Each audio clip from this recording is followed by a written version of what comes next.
जेको तव्हांजी संगत में शैतानगिरी करण वारो इंसान हुजे न, त सब खां पहिरियों त उनखे हिकु दफ़ो रिक्वेस्ट करेसि ते इंसान जेके ये रवैया अख्तियार करे तो न, असांजी संगत में न कर। जेको इंसान तव्हांजी दोस्ती में वही करे शैतानगिरी जो माहिर हुजे तो उनखे रिक्वेस्ट कर। जे नथो करेसि न त यादि रखजांइ के वक्त में तोखे इन जो सबक मिली वेंदो। जॾहिं सबक मिलंदे न त उन वक्त में ई तूं चवंदे त मां हिनखे मथे कयुमि, मां हिनखे मथे कयुमि। अॼु जेकॾहिं शैतानगिरी चापलूसी करण वारो इंसान तव्हांजे साम्हूं वेठो आहे त उनखे तव्हां कुझु हिदायत नथा करे सघो, तव्हां उनखे हिकु रिक्वेस्ट नथा करे सघो। जॾहिं उहो तव्हांजे मथां थो चढ़ी वञे, तव्हां ते वार थो करे, तव्हां ते हमलो थो करे, त उन वक्त में तव्हां दाऊं कंदा आहियो त मां हिन सां वॾी भलायूं कयूं, हिन सां वॾी चङायूं कयूं। यादि रखो, जॾहिं तव्हांजी संगत में हींअर हिन टाइम अहिड़ा चापलूस चमचागिरी करण वारा शैतान तव्हांजे काफ़िले में आहिनि त उन्हनि खे रिक्वेस्ट कयो, उन्हनि खे हिदायत ॾियो। बाद में रत जे गुड़ रोअण खां पहिरियों रोई जान छॾायो त बेहतर आहे। हलियो वञे संगत मां कावड़जी वञे, नो प्रॉब्लम, ए गया तो दूसरा आएगा, ए गया दूसरा आएगा, नो प्रॉब्लम। अल्लाह जी खलकल इंसान ज़ात घणी आहे, पर तव्हांजे काफ़िले में शैतानगिरी करण वारो मुनाफ़िक चापलूस जो हूंदो त पोइ तव्हांजे सॼे काफ़िले खे वायरस लॻी वेंदो। सुणा, वायरस लॻी वेंदव। वायरस सम्झे थो न? हाणे मां हिकिड़ो तोखे सिधो पाग तूं वठि किलो टमाटा, हिकु किले टमाटे में हिकिड़ो किनो टमाटो खणी उन में मिलाईंदे न त हिकु ॾींहुं तूं छॾे ॾे, हिकु ॾींहं खां बाद में हिकु टमाटे जे करे तुंहिंजा सभु किलो जो किलो ख़राबु न थियनि न त मूंखे तूं चइजांइ मुंहिंजा सुण।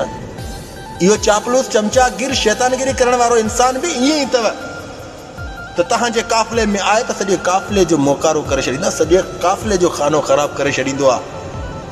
जॾहिं तव्हांजी संगत में आहे तूं ताक़तवर सम्झे थो न पाण खे, तूं ताक़तवर आहे न, ॻाल्हाए, सभिनीनि जे आॾो न चइजांइसि, अकेलाप में वेही सम्झाइसि, चएसि जेके इहे रवैया अख्तियार करे थो न, इहे भला न अथई, इहे भला न अथई। चएसि इहा बि गारंटी ॾेसि, चएसि जेके इहे हरकतूं करे थो न, इन हरकतुनि जो सुकून तबाह अथई, सुकून तबाह अथई।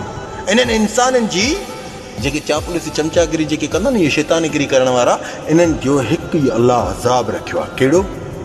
सुकून तबाह। सुकून तबाह सम्झो था न? राति जो हेॾे पासे सिधे पासे ॾे मुंहुं फेरींदा निंड न ईंदी अथनि, बेचैन हूंदा आहिनि। वरी खॿे पासे ॾे मुंहुं फेरींदा निंड न ईंदी अथनि, बेचैन हूंदा आहिनि। यकीन कयो न, इहे इंसान वरी उथी पाणी जो बहानो कंदा, पाणी पीअंदा, वरी वेहंदा।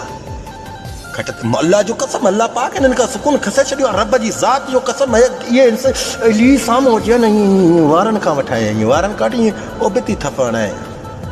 तूं अल्लाह जी खलकल इंसान ज़ात जी तूं शैतानगिरी थो करे, तूं आहीं पाण इंसान।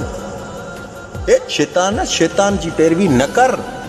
शैतान जी पैरवी करण वारा ज़लील ऐं ख्वार ऐं रुसवा थी विया हर शइ खां। मज़ो तॾहिं आहे जॾहिं मर्दनि वारा कम करे, मर्दनि वारा। इहे शैतान इब्लीस वारा न कर।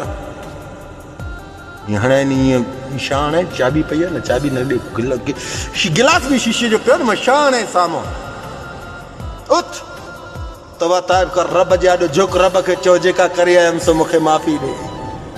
या रब ज़ुल जलाल वल इकराम, जेका करे आयुमि सो मूंखे माफ़ी ॾे, मूंखे बख़्श। तूं करीम आहे, तूं रहमान आहे, तूं रहमीन आहे। रब गफ़ूर रहीम आहे। रब तुंहिंजी हरकतुनि खे ॾिसंदो आहे। अल्लाह तोखे हर शइ में तोखे ॾिसे थो, पर ख़ुदा जो कसम उन वक़्त में अल्लाह तोखे अज़ियत घणी ॾींदो आहे जंहिं वक़्त में